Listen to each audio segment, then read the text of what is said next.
She used to play catch in New York. She moved out to LA, was doing comedy all over California. She's back in the Philadelphia area. Please put your hands together for Vanda. Woo!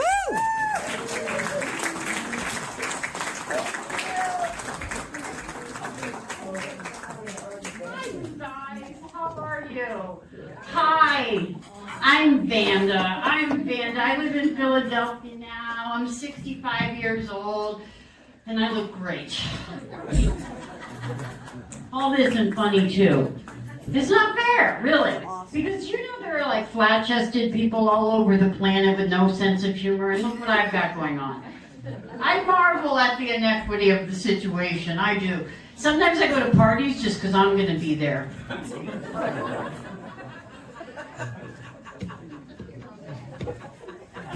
I'll wait until that one lady stops laughing. That's a good one. You're good. Yeah, that's a generative chuckle over there. That works for me.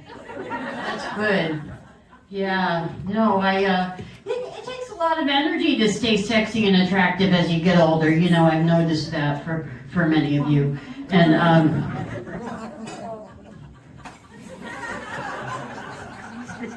no, you're a very attractive crowd. You are a good-looking group here tonight. You got a little something right there. Go like that. Go like that. Oh, thank you.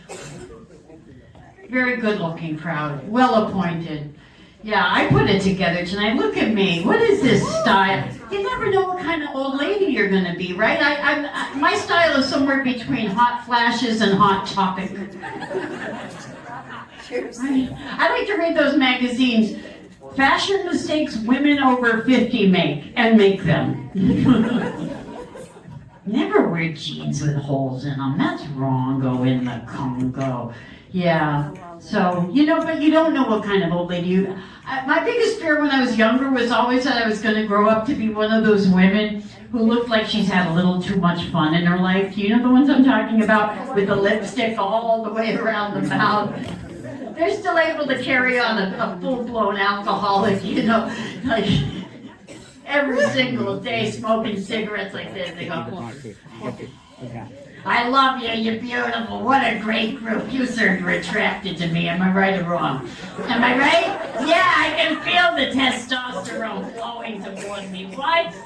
Because I am a looker. I'm a looker. I was a hoofer for many years, a hoofer in Vegas, so I have the gorgeous gams. The gams are the last things to go, you know. The gams are it's the journey or the gurney. What are you gonna do? But I got the gorgeous voice, obviously. Great voice. Sexy voice. Gorgeous boobs, 36. Long. Ah! Stop me right there. Nipples like stacks of dimes. Beautiful. I could be her. I could be her. I came close.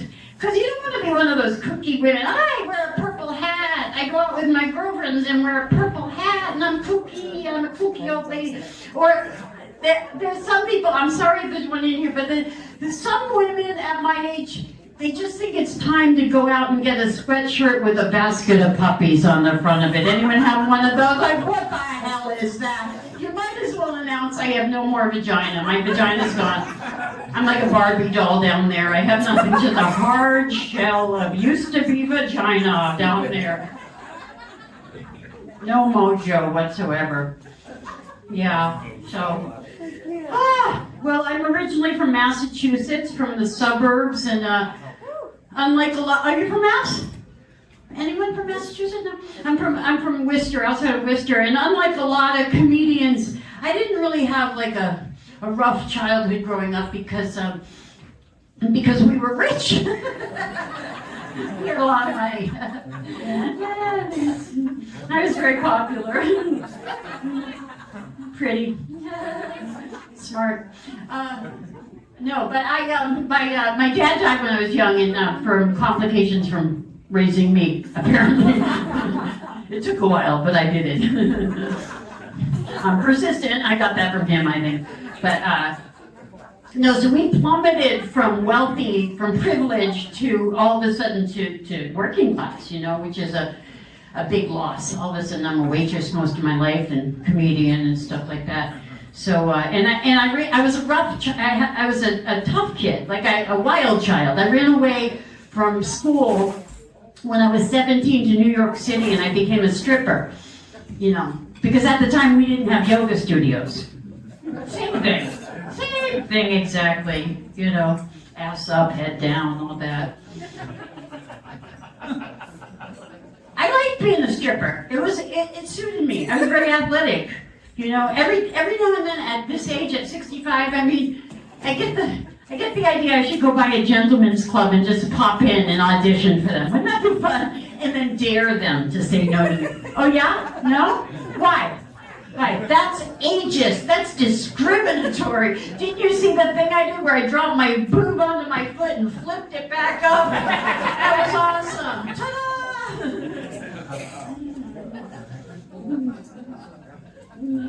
Yeah, the Chaim, to life, to mothers, to you moms in the room. One of the most creative things a human being can do, pass an enormous entity, watermelon-sized entity, through the middle of their body, right? And they're sucking nutrients out of your bones, and they're demolishing your pelvis, not to mention what they do to your hoo-hoo. That's like soup now. Then your boobs drop to your knees, and they're swinging back and forth like click-clacks, like those abacus click-clacks. Oh, but it's rewarding, isn't it? It's so rewarding, Mom. I never had children. I never had them. If I had it to do over again, though, I would probably have like 7, one of each gender.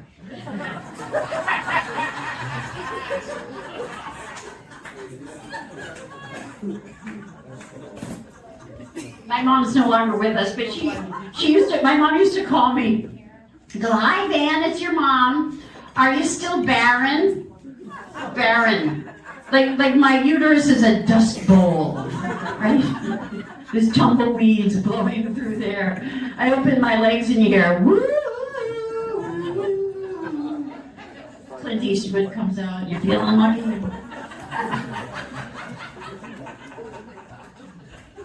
Yeah, no. I wouldn't be a good mother. I wouldn't be a good mother. I really wouldn't be. I'd be like, I wouldn't raise them. I would like lower them.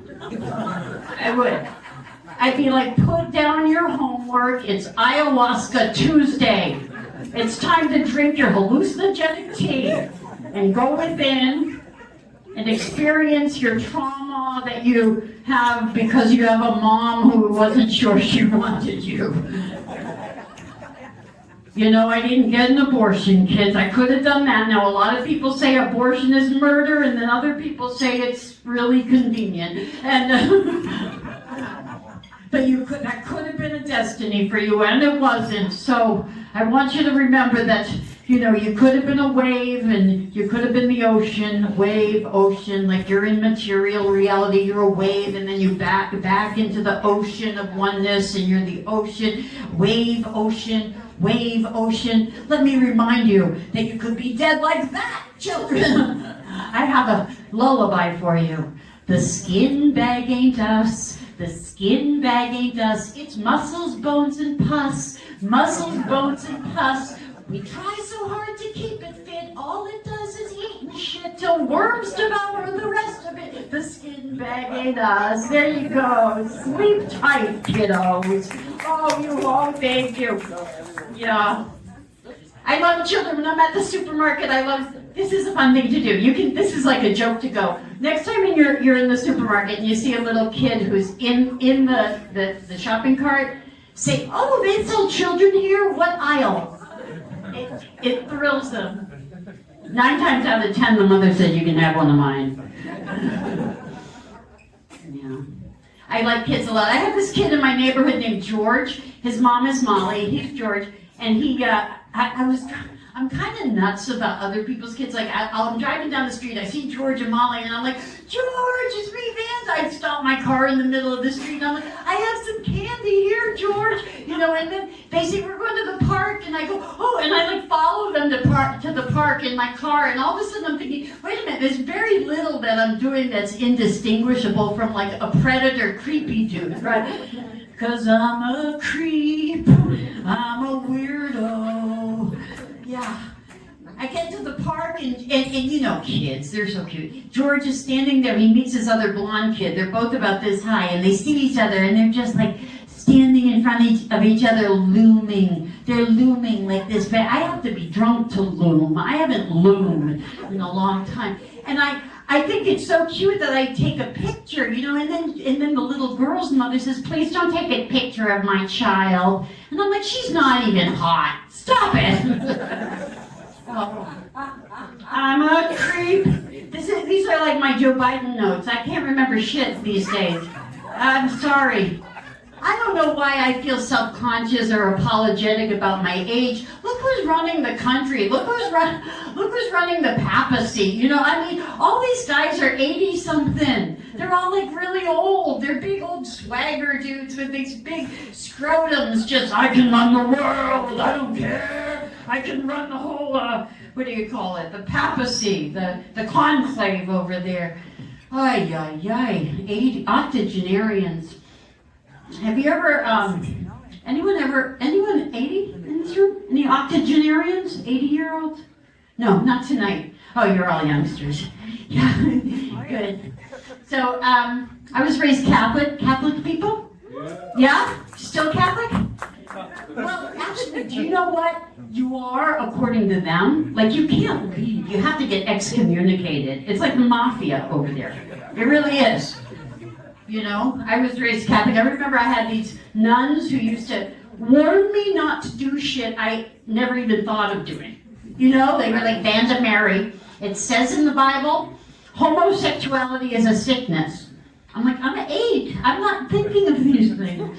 And by the way, homosexuality is not a sickness, I know, because I tried calling in sick of work with it. Try it. Yeah, it's this gay thing. It may blow over. I don't know.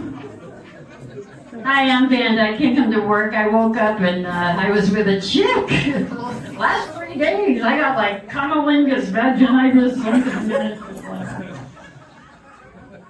The nuns used to say, Vanda Mary, it says in the Bible, masturbation is a sin.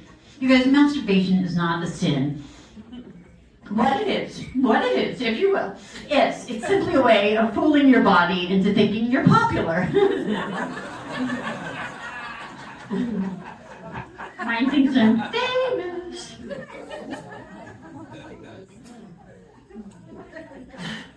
Remember when you were a kid on a hot summer afternoon and you came in and took a drink and it was like this?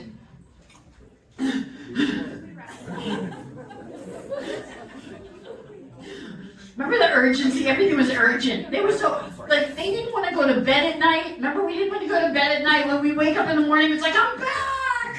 What happened to the urgency? How does that ever spiral into a life of quiet desperation? Oh my God, it's Wednesday, it's hump day, thank God it's Friday. I don't know. I'm trying to bring the oomph back to being 65, you know, because the pull to stay in bed is great, but I get out and do stand-up comedy.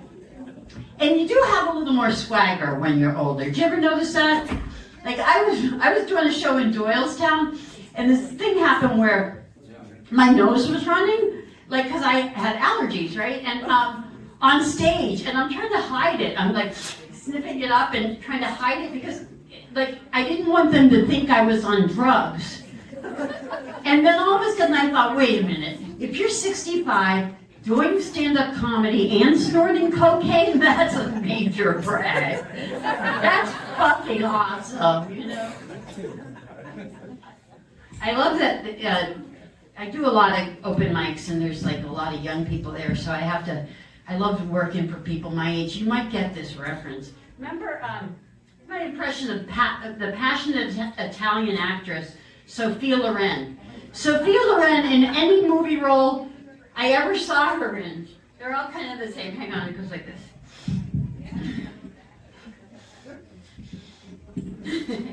I gotta make some cleavage.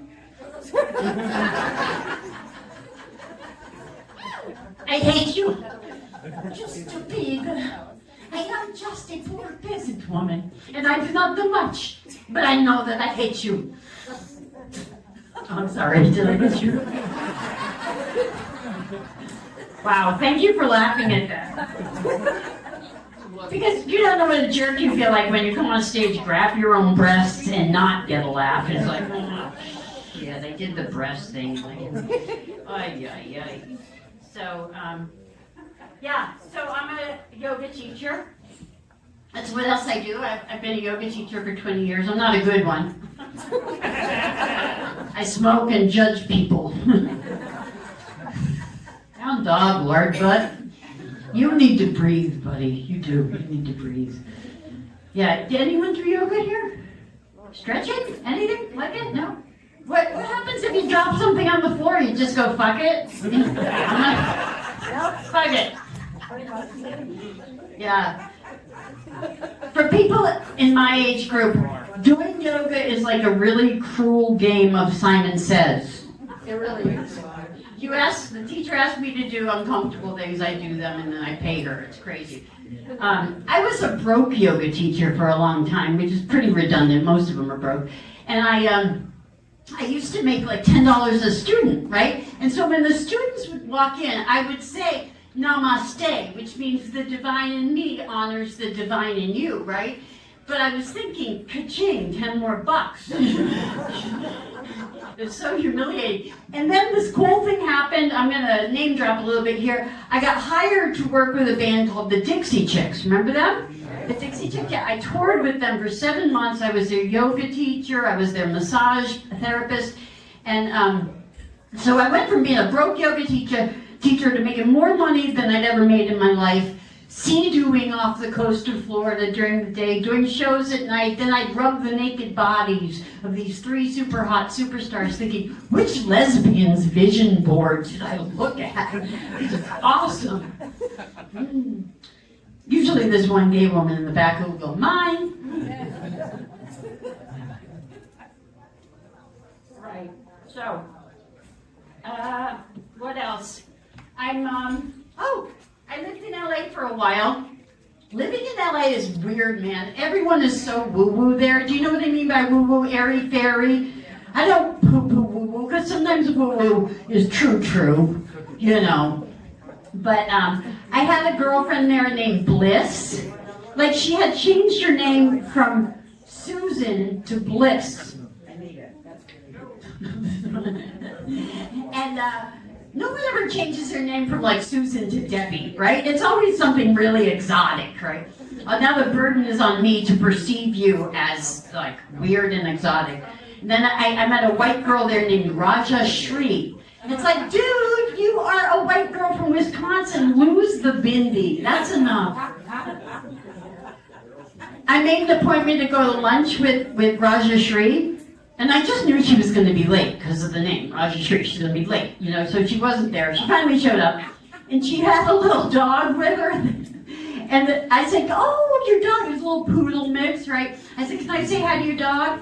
And she said, yeah, but watch out. She was attacked recently by a German Shepherd. I go, oh no, your little dog was attacked by a German Shepherd? And she said, well, not physically. Psychologically? Oh yeah. Yeah, those German Shepherds can be so judgy, can't they? You call that a bug? That is not a bug. That is a teeny-weeny wolf. That's a wolf. No, you're a kitty. You're a teeny-weeny kitty. Say it. Meow meow. Say it. I am a kitty. Say it. Abusive. Abusive German Shepherd. Oh, my time is, my clock isn't working. So I live in Manayunk now. Anyone know that neighborhood? I loved it. I went from Los Angeles where everybody is eating raw food. You ever eat raw food? This like these raw food restaurants. I used to go there, bring the food home, and cook it. It was better that way. And fancy supermarkets. You go into the supermarkets. You know how if you go into a regular supermarket, there's like 2 aisles of like natural health food, right? There's like 2. I think that the fancy supermarkets should have 2 aisles of just like junk, Ho-Hos and Ding Dongs. There was a Whole Foods right next to my house in Venice Beach, and I would go in there, and it was, my friend said, I dare you to ask where the processed American cheese food slices are, because they don't eat that shit. It's all gorgonzola, camembert, you know. And but I'm standing in front of the egg aisle, right? And it's dizzying these days. It's dizzying. You're standing there and you have the choice of like factory farm, the cheapest eggs, factory farmed eggs, right? That are like from passive aggressive resentful eggs. They're just like, you know what? Go ahead and eat the energy of a life spent in hell. And then there's cage free, and there's free range, and there's pasture raised, and beyond that there's chickens, enlightened chickens. Chickens that go, you know what? I came first. Zen hens. I don't want any of those. I want to buy eggs that from chickens that were caged, but they weren't victims of their circumstances. They were like Nelson Mandela chickens. That's what I want. Lay their eggs. They're like, the prison is only in the mind. Enlightened eating. It's a big thing in LA, enlightened eating. All those people drank herbal tea. I drink coffee, you know. I mean, I do drink the fair trade, shade grown, free range, whatever, coffee, farmed by female farmers, you know, financed by microloans, amputee female farmers. Those girls work so hard picking the beans with their little stumps, because they have to chase them because they're free range, you know. And I use the brown coffee filters instead of the white because brown is better than white. Brown eggs are better than white eggs. Brown rice is better than white rice, you know. My brown boyfriends are better than my white boyfriends. I'm kidding. I don't have any white boyfriends. I'm totally kidding about that. I am. Here's my joke to go. I know you'll laugh at a lot tonight. The headliner's fabulous. You'll laugh a lot tonight, but you might not remember everything. So here's a joke to go. There's a woman driving a car. She's my age. She's with her mom, or her mom is driving, right? And the mother is going through, you know, stop signs. And then the mother goes through a stop light. And the daughter's like trying not to be too critical. So finally she turns to the mother and goes, hey, Mom, I just need to say, you went through a stop sign back there, and then you just went through a stop light. Mother looks at her and says, I'm driving? Keep that in your little joke portfolio for you. So yeah, I live in Manayunk now, and I love it because it's salt of the earth, working class people. I fucking love it, you know. And one thing that struck me as I moved from LA to Manayunk, I'm like, oh my God, there's like a bar or a church on every corner, right? These are like the two places that fucked me up the most in life. Because I'm a drunkard and a heretic. I am. Now I go to AA meetings in church basements. I go to smoke. I don't know why they make it anonymous. Isn't it a good thing? I mean, isn't it a thing I feel like I should get like a megaphone and announce to my neighbors, guess what? I won't be waking up on your lawn anymore with your garden gnome naked. Yeah. You ever black out and not remember what happened the night before? I did lots of that. I blacked out and woke up with someone 3 times as ugly as me. My first thought is, oh Jesus, where's a good blackout when you need one? At my lowest point in my life, I slept with a guy who was very, very mediocre, like a comic, an opening act who was very mediocre, and I couldn't believe it. The next day I called my best friend, I said, I slept with this hack. He was a country music, like parody guy, and she goes, Vanda, you're a hack fucker. She called me a hack fucker, my best friend. She goes, you're not only a hack fucker, you're a hick hack fucker. She said, I never ever sleep with someone who's spent a lot of time with livestock. Never do that. You could have a sheep in your fuck chain. And I probably do. I got sober around the turn of the century. When I turned 40. I got 2 DUIs in a row in Washington State where I was living. When you get 2 DUIs in a row, you get your license revoked for 2 years, no questions about it. I went to rehab and I got my license revoked for 2 years, and I'm like, what the hell am I going to do? In a city, it's not a problem, but I lived 11 miles outside of a small town on a logging road, right? So every day I'm driving my bicycle 11 miles into town and teaching my classes, and then 11 miles out. My friends are going by going, oh my God, you're such an athlete at 40. I'm like, I'm a loser. I hate my life. So, drunkard, stripper, high school dropout. Anyone want to date me? I'm single and I lost some weight recently, so I'm down to my hunting weight. It's good. Yeah. I broke up with a guy not too long ago. He was a wealthy guy. Ending a relationship with a wealthy guy is so doubly hard because it's like you're breaking up and getting laid off. Oh, I have to pay for shit now? I don't want to do that. Oh. I had a boyfriend in Los Angeles. Oh my God. It just lasted a short time. I thought it was going to be a thing because I met him sitting on a piano bench. He was playing the piano, brilliant pianist. And I said, I bet you'd sound great playing my favorite love song, which is a song called Company by Ricky Lee Jones. And he laughed. And I'm like, why are you laughing? He said, because I co-wrote the song with her. I'm like, oh my God, this must be meant to be. He co-wrote my favorite love song. That is so wild. But it didn't turn out to be meant to be. On our 3rd date, this is true. On our 3rd date, he said, I have something to ask you, and I'm a little afraid. And I'm like, oh, honey, I'm an open book. I like to put everything on the table. What do you have to ask me? He goes, okay, are you a man? That was my reaction. I'm like, why, is that a deal breaker?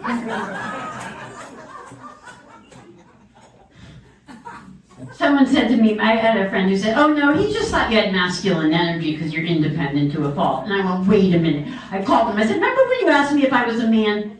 Did you mean because I have, because I'm independent to a fault and I have masculine energy? He goes, no, I looked at your jawline, I looked at your muscles in your arms, and I just thought maybe she's a man. I go, yeah, no, I'm not. Don't ever ask anyone that. No one wants to hear that. A man, a woman, a transgender, no one wants to hear that question. Right? He goes, see, you women say you want honesty, but you know what? You don't. I go, don't put your fucking brain on loudspeaker and call it honest. That's not cool. Thank you. That's the end of that joke. I think I've done my time. I think I got to get going. But before I go, I want to talk to you about my little neighborhood in Manayunk. It's so cute. I was walking down the street, and there were these 2 little girls out in their yard, ages 4 and ages 9. And I said, you guys look nice, where were you? And they said, we were at church. And I said, what did you learn at church? And they said, we learned about our Heavenly Father. And I said, oh yeah? Did you learn about your Heavenly Mother? Is the feminine aspect of the divine represented anywhere in your young theology? And she looked at me, she goes, did your parents teach you anything? And then she went on to explain, she goes, there are women and girls in heaven, but they're the angels sitting on the clouds next to Jesus. I said, really? Is that any fun? And she said to me, she goes, well, you can't really move because you're not in a body. Well, wait a minute, you can move a little bit like this. Imagining myself for all of eternity sitting on a cloud next to Jesus. Jesus, come around front, I can't see you. The next day I go back there, right? And the 4-year-old sees me coming down the street and she just lets her rip. She goes, our mother told us we can't talk to you anymore. Right. Now I'm the crazy heretic down the lane. Come to my house, little girl, 666 over Lake Court. Yes, I'll teach you a working knowledge of herbs. Yes, all the wise women know herbs. Bring your dollies and a lock of your mommy's hair. That's right. You guys have been great. Thank you so much.